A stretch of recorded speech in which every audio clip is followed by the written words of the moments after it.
शुरुआत में हम एक लड़के को देखते हैं जो अपने कमरे में बैठकर टीवी पर कार्टून देख रहा होता है कि तभी अचानक टीवी का सिग्नल चला जाता है और स्क्रीन पर एक इमरजेंसी रिपोर्ट आने लगती है। ये खबर उस लड़के की मुस्कुराहट छीन लेती है। टीवी में बताया जाता है कि दुनिया भर में एक बहुत ही जहरीला वायरस फैल गया है जिससे इन्फेक्टेड लोग कुछ मिनटों के अंदर भयानक ज़ॉम्बी जैसे बन जाते हैं। ये वायरस बहुत तेजी से फैलता है और पूरी दुनिया इस वायरस की चपेट में आ चुकी है। टीवी में बताया जाता है कि जो भी ये खबर सुन रहा है वो जल्दी से खुद के लिए कोई सेफ जगह देख ले। लड़का ये सब देख ही रहा होता है कि अचानक ऊपर के कमरे से अजीब तरह की आवाज आती है। वो आवाज सुनकर लड़के के गले में सांसें अटक जाती हैं। लड़का धीरे धीरे ऊपर जाकर देखता है तो पता चलता है कि ये उसकी बड़ी बहन का मजाक था। उसके बाद ये दोनों लड़के अपनी माँ के कमरे की तरफ जाते हैं और वहाँ जाकर ये देखते हैं कि उनकी माँ बहुत परेशान है। वो अपने हस्बैंड को फोन करके इस सिचुएशन के बारे में बताती है। उसका हस्बैंड जो एक पायलट है वो अपने बच्चों और वाइफ को बताता है कि हर तरफ ये वायरस तेजी से फैल रहा है,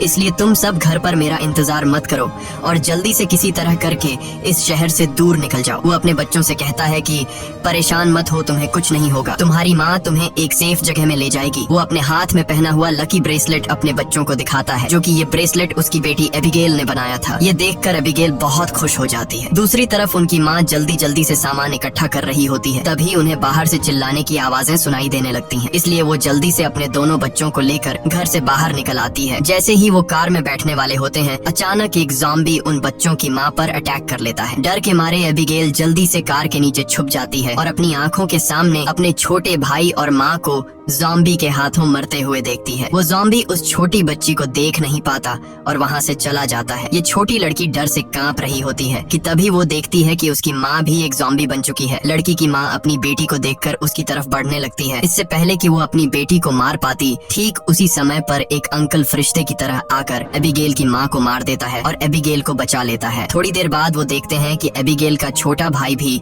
ज़ॉम्बी में कन्वर्ट हो रहा है, इसलिए वो आदमी लड़की को कान बंद करने के लिए कहता है और उसके ज़ॉम्बी बन चुके छोटे भाई को भी गोली मार देता है। अब इसके बाद 10 साल के बाद का सीन दिखाया जाता है और हम देखते हैं कि ज़ॉम्बी वायरस की वजह से इंसानी सभ्यता पूरी तरह से बर्बाद हो चुकी है। कभी रोशनी से चमकने वाले शहर अब वीरान हो चुके हैं और अब तक सारे इंसान या तो मर चुके हैं या फिर ज़ॉम्बी बनकर इधर उधर भटक रहे हैं और सिर्फ 2 ही लोग जिंदा बचे हैं। वो छोटी लड़की एबिगेल जिसे अंकल ने बचाया था अब वो बड़ी हो चुकी है। उस दिन से लेकर अब तक एबिगेल अंकल जैक की नजरों में पली बढ़ी और जैक ने उसे ट्रेन करके ज़ॉम्बी से लड़ना सिखा दिया है। उस दिन अगर उसकी लाइफ में जैक नहीं आता तो एबिगेल अब तक मर चुकी होती, इसलिए एबिगेल जैक को अपना पिता मानती है। इतने सालों तक जंगल में अकेले रहने के बाद एबिगेल को बहुत ही लोनली महसूस हो रहा होता है। उसकी सबसे बड़ी इच्छा है कि उसे कोई इंसानी बस्ती मिल जाए जहाँ वो लोगों के साथ मिलकर रह सके, लेकिन जैक को लोगों के बीच रहना बिल्कुल भी पसंद नहीं। रात को जब वो दोनों जंगल में कैंप लगाकर सो रहे थे तभी किसी की आवाज से जैक की आंख खुल जाती है। वो धीरे से अपने कैंप से बाहर निकलकर देखता है कि तभी एक ज़ॉम्बी जैक पर हमला कर देता है, लेकिन जैक लगातार गोलियां चलाकर उसे मार देता है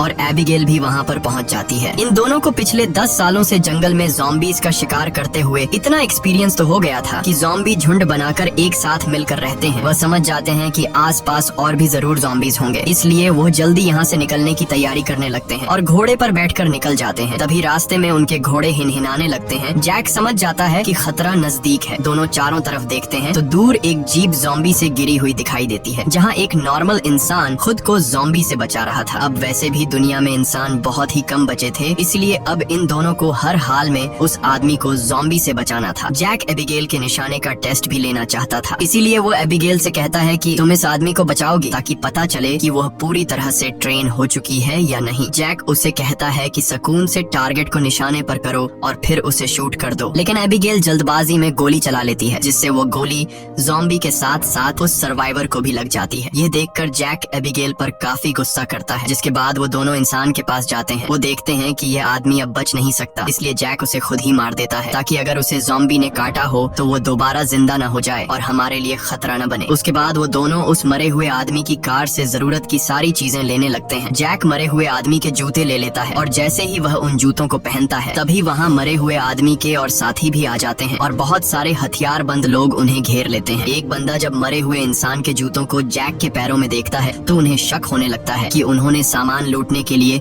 उनके साथी को मारा है। जब ये लोग जैसे ही इन दोनों को मारने लगते हैं तभी एक प्रेग्नेंट लेडी कार से उतरती है और अपने साथियों से इन दोनों को छोड़ने के लिए कहती है। तभी काला घोड़ा फिर से इन्हें वार्निंग देता है और अगले ही पल दूर जंगल से तेज आवाजें आने लगती हैं। बहुत सारे ज़ॉम्बी तूफान की तरह चारों तरफ से उनकी ओर बढ़ने लगते हैं। वो लोग इतने तेज रफ्तार से आते हैं कि उन्हें भागने का मौका नहीं मिलता, इसलिए हथियार निकाल कर वहीं मुकाबला करते हैं। यहाँ सबके पास हथियार तो थे मगर ज़ॉम्बी की तादाद काफी ज्यादा थी, इसलिए वो एक एक करके ग्रुप के बहुत से लोगों को काट लेते हैं। बचे हुए लोगों के पास छुपने की कोई जगह नहीं होती और जल्द ही यह बहुत ही कम लोग बच जाते हैं। एक मजबूत आदमी बदकिस्मती से ज़ॉम्बी के काटने का शिकार हो जाता है, इसलिए वह खुद को गोली मारना चाहता है लेकिन उसके बंदूक में गोलियां खत्म हो जाती हैं। अब उन्हें पता चल चुका था कि वो उनसे लड़ नहीं पाएंगे, इसलिए एबिगेल प्रेग्नेंट लेडी को लेकर गाड़ी में बैठाती है। गाड़ी में प्रेग्नेंट लेडी का हस्बैंड भी बैठा होता है और जैक गाड़ी स्टार्ट करके जल्दी से वहाँ से निकल जाते हैं। पूरे ग्रुप में अब ये सिर्फ 4 लोग ही बचे थे, बाकी सब ही ज़ॉम्बीज के शिकार हो चुके थे। एक काले चेहरे वाला ज़ॉम्बी अपने साथियों को मरा हुआ देखकर बहुत ज्यादा गुस्सा हो जाता है। उधर ये चारों ज़ॉम्बीज से जान छुड़ाकर गाड़ी में सफर कर रहे होते हैं। रास्ते में जैक पीछे बैठी लेडी से पूछता है कि तुम हो कौन और यहाँ क्या कर रहे थे। पूछने पर पता चलता है कि यह बचे हुए लोग शिप टाउन नाम की जगह पर जाना चाहते थे जहाँ पर सेफली इंसान रहते हैं। वहाँ जरूरत की तमाम फैसिलिटीज हैं और हम सब वहाँ जाकर एक नॉर्मल जिंदगी गुजारना चाहते थे। ये सुनकर एबिगेल बहुत खुश होती है क्योंकि यही तो वो जगह है जहाँ वह हमेशा से जाना चाहती थी। जिस पर जैक ने कहा कि यहाँ पर कोई भी ऐसी कॉलोनी वगैरह नहीं है, मैं पिछले 10 सालों से यहाँ वहाँ भटक रहा हूँ, मुझे तो कोई ऐसी कॉलोनी नहीं दिखाई दी। तभी अचानक बीच रास्ते में उनकी गाड़ी खराब हो जाती है। इस दौरान प्रेग्नेंट लेडी का हस्बैंड बाहर निकलता है जिसका नाम डेविड है। वह उनसे कहता है कि मैं एक मैकेनिक हूँ और मैं इसे ठीक कर सकता हूँ, लेकिन औजार न होने की वजह से गाड़ी ठीक नहीं हो पाती, इसीलिए यह लोग गाड़ी को यहीं पर छोड़कर पैदल सफर करने लगते हैं। कई किलोमीटर सफर करने के बाद वह लोग एक वीरान सोसाइटी में पहुँच जाते हैं। यहाँ ऊंची इमारतें अभी भी खड़ी हैं लेकिन हर तरफ मौत की शांति छाई हुई है। ये लोग सबसे पहले इस जगह की अच्छी तरह से जांच भी करते हैं। जब उन्हें कोई खतरा महसूस नहीं होता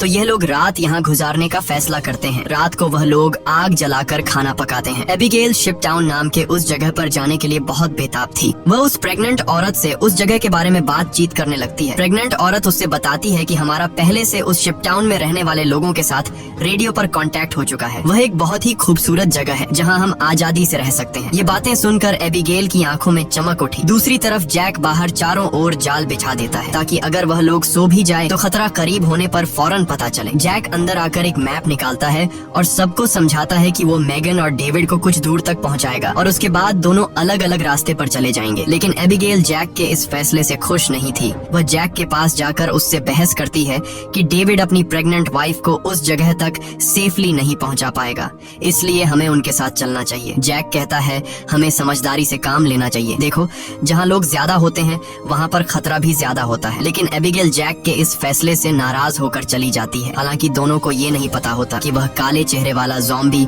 उनकी गाड़ी को सूंघते हुए वहाँ तक पहुँच चुका है। अगली सुबह एबिगेल छत पर बैठकर अपने बचपन की फोटोज देख रही होती है कि अचानक नीचे पेड़ों से सरसराहट की आवाज आती है। वह समझ जाती है कि ज़ॉम्बी अंदर आ गए हैं और सबको वार्निंग देने के लिए नीचे दौड़कर जाती है कि तभी रास्ते में एक ज़ॉम्बी भी उसके पीछे लग जाता है। एबिगेल खुद को बचाते हुए ऊपर सीढ़ियों पर चढ़ने लगती है और पीछा करने वाले ज़ॉम्बी को झटका देते हुए नीचे गिरा देती है। लेकिन इस चक्कर में उसका बैलेंस बिगड़ जाता है जिससे वह भी नीचे गिरने वाली होती है। लेकिन तभी जैक ने वक्त पर आकर उसे बचा लिया। थोड़ी देर बाद काले चेहरे वाला ज़ॉम्बी अपने साथियों के साथ वहाँ पहुँच जाता है क्योंकि उसे पता चल जाता है कि उनका साथी कहाँ पर मरा है। लेकिन वह पहले से बिछाई गई जाल में फंस जाते हैं जिसमें काफी सारे ज़ॉम्बी मारे जाते हैं। जैक धमाके की आवाज सुनकर समझ जाता है कि ज़ॉम्बी का झुंड उस जगह तक पहुँच गया है जहाँ हम कल रात ठहरे थे और ज़ॉम्बी अभी तक उनका पीछा कर रहे हैं। लेकिन अच्छी बात ये थी कि ये लोग उस जगह को छोड़कर वहाँ से आगे निकल चुके थे। तभी रास्ते में एबिगेल को याद आता है कि थोड़ी दूर पर एक छोटा सा हवाई अड्डा है जहाँ पर मेरे फादर काम किया करते थे। शायद वहाँ कुछ हवाई जहाज बचे हों जिससे हम आसानी से शिप टाउन तक पहुँच सकते हैं। लेकिन जैक कहता है कि अगर हम एयरपोर्ट गए तो वह एक खुली जगह है और अगर वहाँ ज़ॉम्बीज ने घेर लिया तो वहाँ हमारे पास जान बचाने का कोई रास्ता नहीं होगा और मुश्किल है कि हमें वहाँ एरोप्लेन भी मिल जाए। लेकिन एबिगेल के बार बार कहने पर